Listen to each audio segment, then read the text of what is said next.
Global TV News Express, Wiki-backed People's Democratic Party faction summons Emergency Board of Trustee NEC meetings. In business, National Bureau of Statistics says Nigeria's headline inflation drops to 16%. On the foreign scene, President Trump to open talks with Venezuela's Maduro. And in sport, President Tinubu urges Super Eagles to focus on African nations' cap after World Cup playoff loss. Hello and welcome to all our viewers in Nigeria and around the world to News Express on Global Television, coming to you live from the nation's capital, Abuja. I am Mukhtar Kasim. A quick reminder that Global Television is on DSTV, Channel 365, and on Star Times, Channel 276. And now, the news in details. The factions of the People's Democratic Party, PDP, backed by the Minister of the Federal Capital Territory, Nyesom Wike, has announced that an emergency meeting of the party's Board of Trustees and National Executive Committee will hold on Tuesday, November 18, 2025.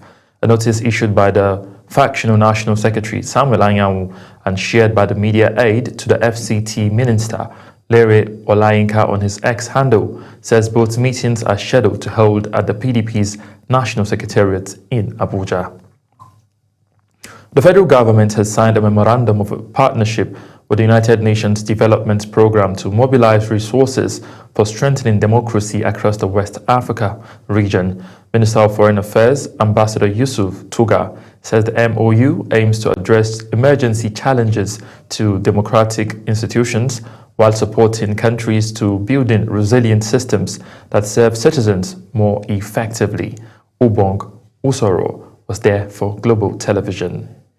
The Minister of Foreign Affairs, Ambassador Yusuf Tuga, says the Regional Partnership for Democracy is a forward-thinking, African-led initiative designed to fortify democratic practices such as free speech, representation, inclusive governance, civic engagement, and regional dialogue. He underscored Nigeria's commitment to the initiative, emphasizing the importance of deeper regional cooperation and the potential of the partnership to strengthen electoral systems, boost civic participation, and support peace-building efforts across West Africa. Democracy flourishes most sustainably when it is rooted in African values and attuned to local peculiarities or idiosyncrasies. Country representative of the United Nations Development Programme, LC, at Tafwa, reaffirms UNDP's commitment to inclusive governance, citizen-centered democracy, and supporting African-led solutions that strengthen political stability. Today's milestone signals that Nigeria is not only shaping the regional democratic landscape, but also charting a path for Africa-led, Africa-owned transformation. Also speaking, Chairman of the ECOWAS Commission, Dr. Omar Tura, called for democracy to be practiced the right way in the sub-region, stressing accountability, respect for the rule of law, and adherence to constitutional order. It is being launched at a time when the social contract between the state and the citizenry is unraveling at the seams because of democracy as practiced in Africa and in our sub-region is notoriously thin on delivering on dividends. The meeting observed that the ECOWAS region is still grappling with issues ranging from voter apathy to declining trust in democratic institutions. It emphasized that partnership offers a pathway to reinforce governance structures, promote closer cooperation among member states, and support the consistent protection of democratic values across West Africa. Ubong Usoro for Global Television News. The federal government has reaffirmed its commitment to accelerating universal health coverage through reforms focused on equity, resilience, and innovation. The Permanent Secretary at the Federal Ministry of Health and Social Welfare, Daju, made this known in a statement. She said the ministry is committed to ensuring health gets better in Nigeria. We now go on a quick short break. When we return, the rest of the news continues.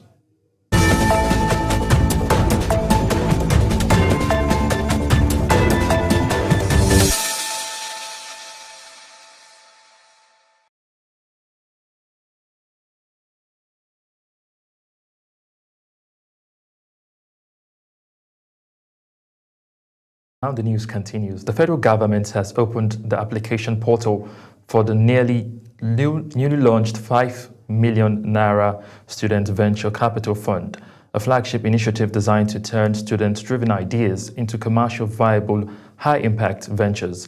In a statement, Director of Press and Public Relations at the Federal Ministry of Education, Folashade Boriowo, said successful applicants would also benefit from a comprehensive support ecosystem.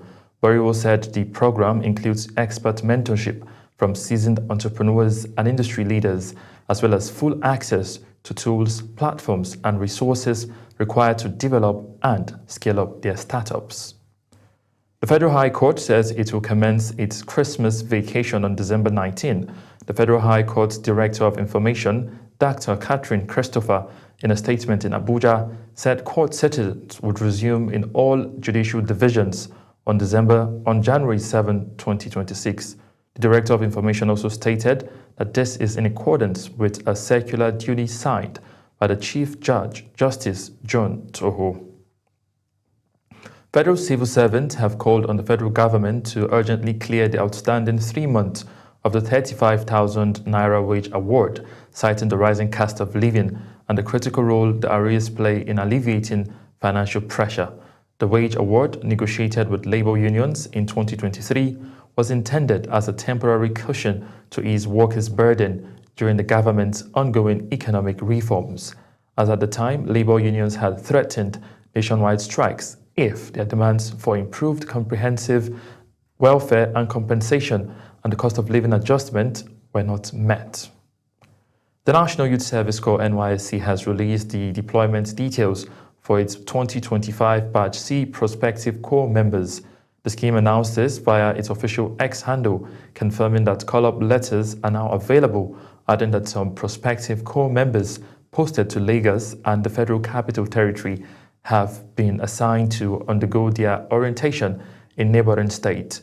NYSC noted that some prospective corps members deployed to Lagos have their orientation courses in Ekiti, Kwara, Ondo, Ogun, and Osun camps, while some deployed to the FCT will be in Kaduna, Niger, and Nasarawa camps. Now, across Nigeria, a growing wave of artificial intelligence-generated videos is fueling a new kind of online fraud. From fake celebrity endorsement to fabricated investment adverts, scammers are now using AI-generated videos to deceive unsuspecting Nigerians. Global Television's Priscilla Obasi examines the growing trend.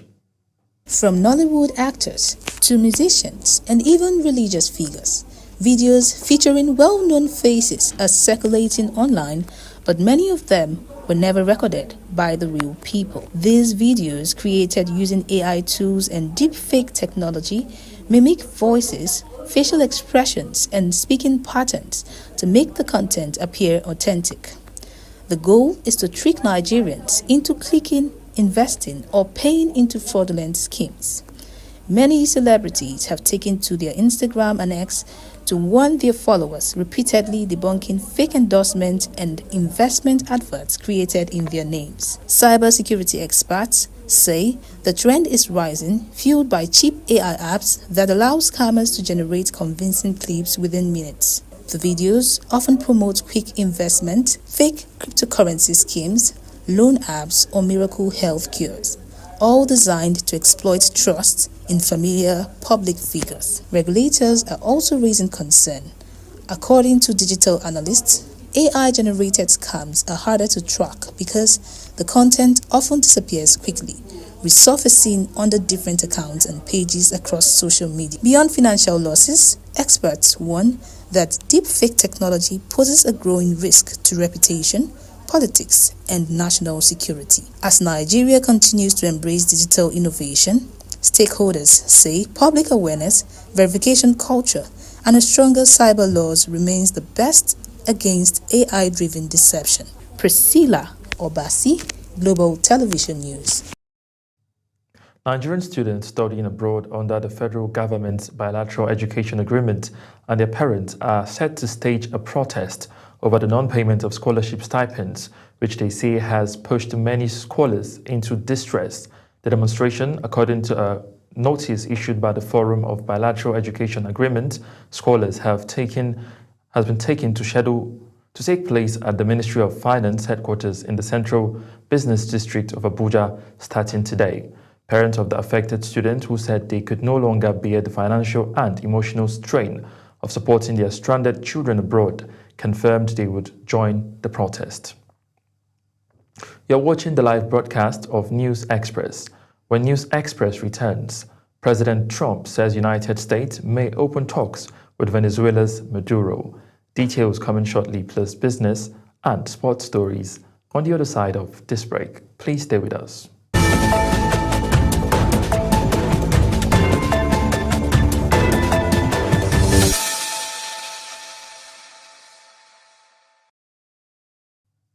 Welcome back from that break, and now to business news, where the National Bureau of Statistics says Nigeria's headline inflation rate has dropped to 16.05% in October 2025.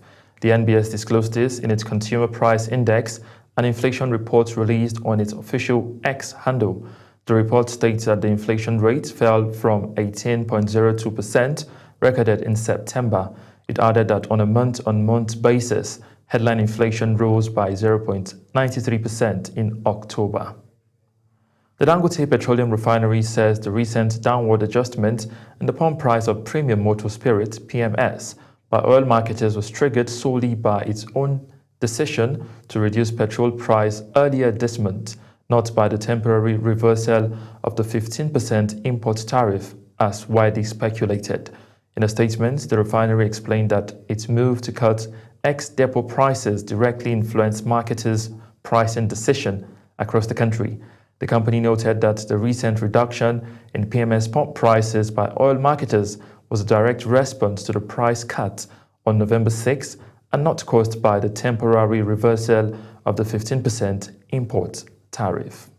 Still talking business, the Midstream and Downstream Gas Infrastructure Fund, MDGIF, has concluded discussions with leading Chinese manufacturer Endurance Group to deliver 500 compressed natural gas CNG refueling stations across Nigeria within the next 3 years. Addressing journalists after the meeting in Abuja, Executive Director of the fund, Oluwole Adama, said talks focused on establishing a government-backed special purpose vehicle, SPV, to be promoted by the Fund, Bank of Industry, Endurance Group, and Sequoia Investment Partners. He announced that the initiative includes the creation of the Compressed Natural Gas Automobility Infrastructure Company, CAM, which will oversee the deployment of 500 integrated CNG stations, development of LCNG supply infrastructure, and the provision of CNG and LNG transportation trucks with truck-mounted cascades to form a nationwide virtual pipeline. Adama noted that the project will ease long queues at existing CNG stations by expanding access to refueling points and improving supply through strengthened logistics and distribution systems. Senior advisor to the President on Special Duties and Domestic Affairs, Oluwatoyin Subair, said the project aligns with President Bola Tinubu's drive to enhance energy security by deepening the use of auto CNG and reducing reliance on petrol and diesel, particularly in the transport sector. Chief Executive Officer of Endurance Group, Erin Lin, explained that the SPV aims to build a nationwide CNG refueling, maintenance, and logistics ecosystem by leasing CNG equipment to certified operators and ensuring reliable gas supply through a world-class virtual pipeline network. And now to news making rounds on the foreign scene. Officials from the United Nations Refugee Agency, World Health Organization, and United Nations Mine Action Service have delivered stark warnings over the deteriorating situation in Sudan. The military and the rival paramilitary support forces, RSF, went to war in 2023 when tensions erupted between them. The army and the RSF are former allies that were supposed to oversee a democratic transition after a 2019 uprising. The fighting has killed at least 40,000 people, according to the World Health Organization, and displaced 12 million others. President Donald Trump says the United States may open talks with Venezuelan President Nicolas Maduro, who faces escalating pressure from Washington amidst a massive U.S. military buildup in the Caribbean. Zara Unasir has the details. It was one of the first signs of a possible path toward diffusing an increasingly tense situation in the region as the U.S. wages a campaign of deadly strikes against suspected drug trafficking boats off the Venezuelan coast and in the Eastern Pacific Ocean. Trump's statement has now provided a ray of hope. And we may be having some discussions with Maduro, and we'll see how that turns out. They would like to talk. Well, in Venezuela's case, it's about drugs, and it's also about thousands, hundreds of thousands of people that they've released into our country. And some are gang members from Tren de Aragua, some are many are drug dealers, some are murderers. So in the case of Venezuela, it's the prison population.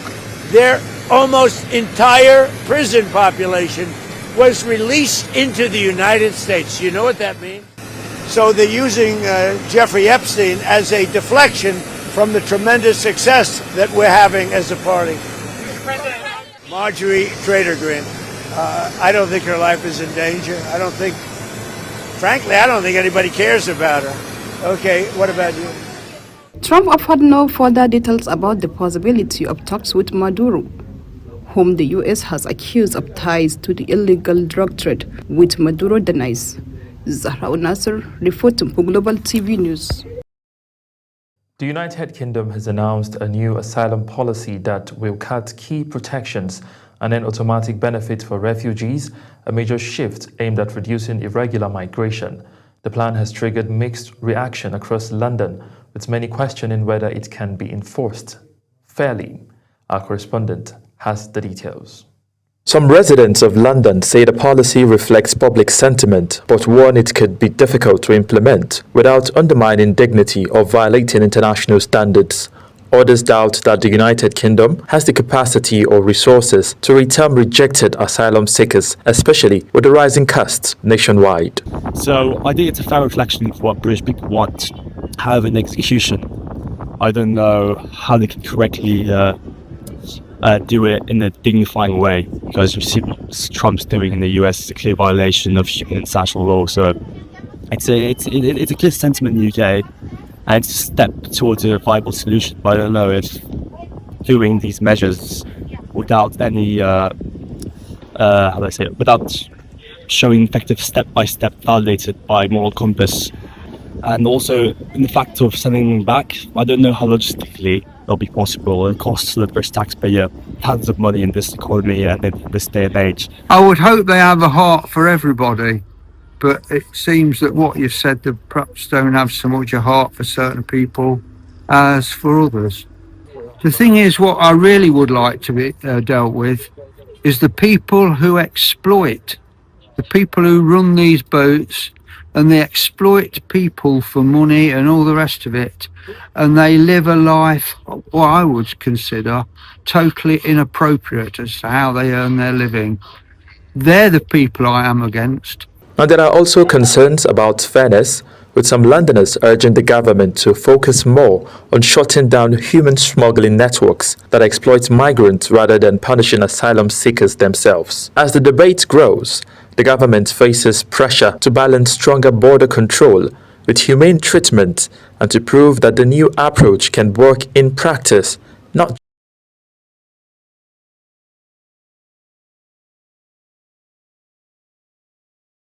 Now in sports, President Bola Tinubu has commended the Super Eagles for their efforts in the 2026 FIFA World Cup qualifiers, despite heartbreaking loss to DR Congo in a playoff. The Super Eagles World Cup dreams suffered a major blow at the Prince Moula Abdullah Stadium in Rabat, Morocco, as DR Congo advanced to the Intercontinental Playoffs following a dramatic penalty shootout. Nigeria initially went ahead through Frank Onyeka in the 3rd minute, but DR Congo equalized in the 32nd minute through M. Ilia. Extra time saw both teams create chances, with Tolu Arokodare missing a header for Nigeria and goalkeeper Nwabali making a crucial save from a DRC Congo free kick. Now, despite the opportunities, neither side could break the deadlock. Still talking sports, Team Nigeria claimed the best country crown away from the United States, storming to the summit of the 2025 Westpac World Scrabble Championship, which ended in Accra, Ghana. From day 1 to day 4, the 15-man Nigerian squad didn't just compete, they ruled, turning the Ghanaian capital into a theatre of dominance. Captain Rex Ogbeka, Doko, Abdulmumin Jimo, Tega Okemutu, and Godwin Victor inspired the conquest of the 15-man Nigerian team, all making the top 20 in the individual honors, which was won by Canada's Adam Logan. The Nigerian Olympic Committee Sport Administrator course for stakeholders across the country begins in Nigeria's leading institution, Sunshine School, Ibadan. The Sports Administration course is an introductory level training program tailored for elected officials and paid staff of the National Olympic Committees, the national federations, club managers, physical education teachers, sport journalists, and other professionals engaged in sport development. Organized by the Olympic Solidarity in collaboration with the Nigerian Olympic Committee, Dynas Pro Sport, and Sunshine School, Ibadan. The 3-day course is designed for key sport stakeholders, including directors of sport, sport officers, heads of sport department, sport marketers, and game masters. Now, as Global TV News Express comes to an end, here is a recap of our top stories. On Global TV News Express, we brought you that the faction of the People's Democratic Party, backed by the Minister of the Federal Capital Territory, Nyesom Wike, has announced that an emergency meeting of the party's Board of Trustees and National Executive Committee will hold on Tuesday, November 18, 2025. In business, the National Bureau of Statistics says Nigeria's headline inflation rate has dropped to 16.05% in October 2025. On the foreign scene, President Trump says the United States may open talks with Venezuelan President Nicolas Maduro, who faces escalating pressure from Washington amidst a massive U.S. military buildup in the Caribbean. And in sports, President Bola Tinubu has commended the Super Eagles for their effort in the 2026 FIFA World Cup qualifiers, despite heartbreaking loss to DR Congo in the playoff. That's it on Global TV News Express. A quick reminder that Global Television is on DSTV, Channel 365, and on Star Times, Channel 276. Kindly follow us across all social media platforms, now showing on your screen, using at Global TV NG. I am Mukhtar Kasim, saying a very big thank you for watching.